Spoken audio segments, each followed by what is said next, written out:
소음 문제가 발생했을 때 어떻게 접근하여 문제를 해결하겠는가? 이게 참 어렵습니다. 소음 문제가 발생했는데 이걸 어떻게 접근하느냐 참 어려운데 제일 먼저 생각해야 될 게 뭐냐면은 소음원이 무엇이고 어디서 발생하느냐를 찾는 게 제일 1순위입니다.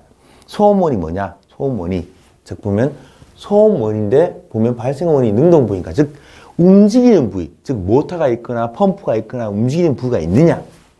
아니면 구조체인가? 구조체라는 얘기는 구조체가 소음이 난다는 얘기는 다른 데서 전파되어 와서 그 구조체에서 떨고 있는 거예요. 사실 구조체에서 나는 거는 거의 마찰 소음밖에 없습니다. 대부분 능동부입니다. 그래서 하여튼 발생원이 무엇인가를 먼저 찾는 것이 우선이고요. 이 발생원이 공기 전달음이냐, 액체 전달음이냐, 구조 전달 소음이냐 이를 판단해야 되는 겁니다. 공기 전달 소음 같은 경우는 결국은 소리가 유체하고 공기하고 마찰을 해서 발생하는 소음이기 때문에 이것 또한 잡기가 굉장히 어려워요. 사실 그 공기 전달 소음이나 액체 전달 소음 잡기가 굉장히 어렵습니다. 왜냐하면 지금까지도 냉장고 소음, 뭐 컴프레셔 다 잡았어요. 다 잡았는데 냉장고 밤에 자다 보면 쭈르륵 그런 소리 나죠. 그게 액체 전달 소음이에요. 그거 못 잡는다는 얘기죠. 그건 자연의 현상인데 겨울에 물이 덜덜덜 흘러가는 거를 어떻게 하면 절절 소리가 안 나게 할 것인가? 물이 안 흐르게 하면 되겠죠. 근데 물은 흘러야 되거든요. 그렇기 때문에 잡기가 어렵다는 거죠.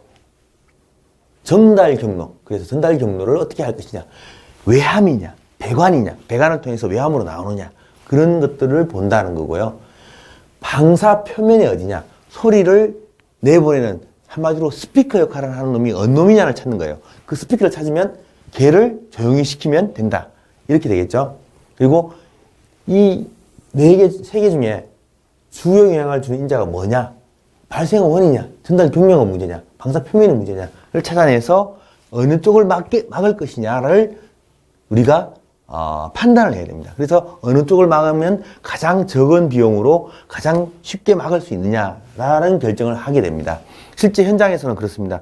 같은 방법으로 해가지고 어떤 방법으로 하면 소음 막을 수 있어요. 돈 많이 들이면 막죠. 근데 적은 돈으로 쉽게 막을 수 있는 방법이 있음에도 불구하고 비싼 돈으로 어렵게 막는다? 그거는 사실 경영자 입장에서는 허용할 수가 없죠. 그렇기 때문에 소음 문제는 사실 돈과 관련될 수도 있습니다.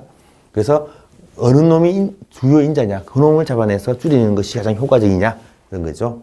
그리고 소음 저감법에 따라서 해결한다는 건 앞에서 봤듯이 어떤 유동 현상에서 막는 걸 받고 뭐 어떤 소음을 흡음제를 쓴다든가 여러 가지 방식이 있죠. 그런 방식을 써서 해결하면 되겠죠.